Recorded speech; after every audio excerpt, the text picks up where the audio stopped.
Bugün birinci kurs olacaq şəxslərə məsləhət videosu çəkirəm.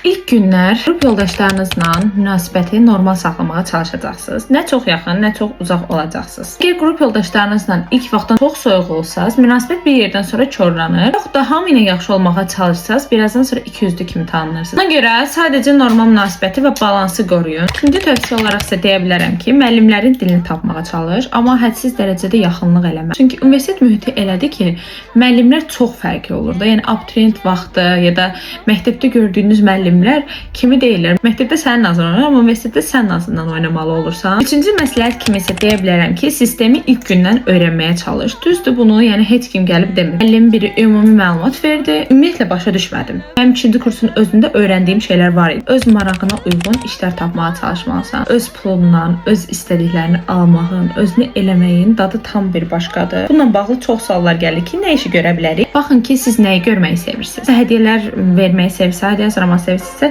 gift boxlar düzəldin. Ətrafında çox adam bu işlə məşğuldur. Hətta mən bunu birinci kursda kəşf eləməm ki, ləl işlər toxuya bilərsiniz və s. Abituriyent vaxtda hansı fəndən çox yaxşı, mükəmməl səviyyədə hazırlaşmısınızsa, qaynar artıq hazırlıq keçməyə başlaya bilərsiniz. İkinci məsləhət olaraq sizə deyə bilərəm ki, mütləq şəkildə həmin işdən qazandığınız pulun bir hissəsini deyin, kurslara xərcləyə bilərsiniz. Məsələn, dil öyrənmək istəyirsinizsə, dil öyrənə bilərsiniz və yaxud da ki, hansısa marağınız varsa, nəsə marağınız olan kurslara yatırımlar eləyə bilərsiniz. Hələ birinci kursan vaxtım çox var deyil, heç nəyi günü-günə satmayın. Elə bilirəm, dönə birinci kursuydum. Bugün artıq üçüncü kurs oluram. Bu özümün də hələ də öyrənməyə çalışıram, amma bu kursdan eləmək istədiyim şeydir. Mütləq şəkildə pul yığmaq. Çox əzab çəkirəm bu mövzuda. Hər gün yeni bir şeylər çıxır, yeni trendlər çıxır, yeni geyimlər, yeni makiyaj ürünləri, nə bilim nələrsə də. Yəni bunlardan geri qalmaq və sənin həmin anda pul yığmağın insana çox çətin gəlir, çox çətin.